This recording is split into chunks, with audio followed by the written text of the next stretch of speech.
So there's a few actually very interesting solutions that I'd love to talk about. First is an example, Dell.com, something that everybody's familiar with, purchasing a PC online. If you go out to a site like CNET, and there you can choose among a number of different computer manufacturers which type of PC you want to purchase. And Dell wanted a competitive advantage. They wanted to be able to say, they wanted some way to figure out how to beat the other guys. And what they decided was they could do this partially by identifying total cost as early as possible. What happens when folks go to buy a PC is they get to the end and then they find out that tax and shipping equal this much more, and then they kind of fall off of the process.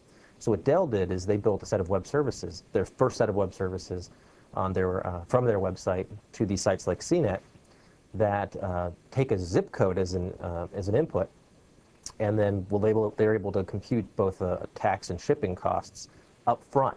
And so every time somebody goes up to purchase a PC, they know at any given point as they're adding pieces what the total cost is. And for them, that was a big deal. It converted quite a bit of customers from what they call browsers to purchasers.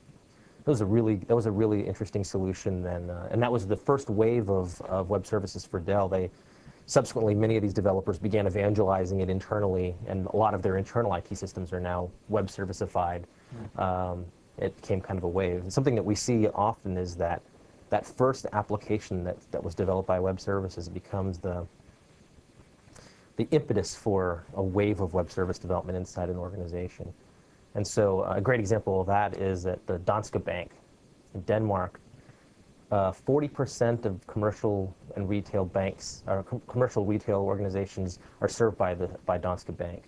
And these guys wanted the ability to interface with the moral equivalent of the Wall Street Journal, which is called Politica in their geography. And they wanted to be able to publish stock quotes out of their mainframe system.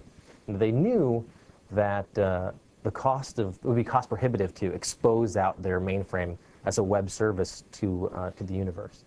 So what they did is they built a Windows Server front end and used Visual Studio and the framework to expose out a set of web services that interfaced with the back-end mainframe, publish those things regularly, and so they were able to negotiate that information to the Politica newspaper, which was a huge deal for them. And again, it was that first big application that ultimately caused them to head down the path of using web services, and apparently they're doing quite well in their implementation internally.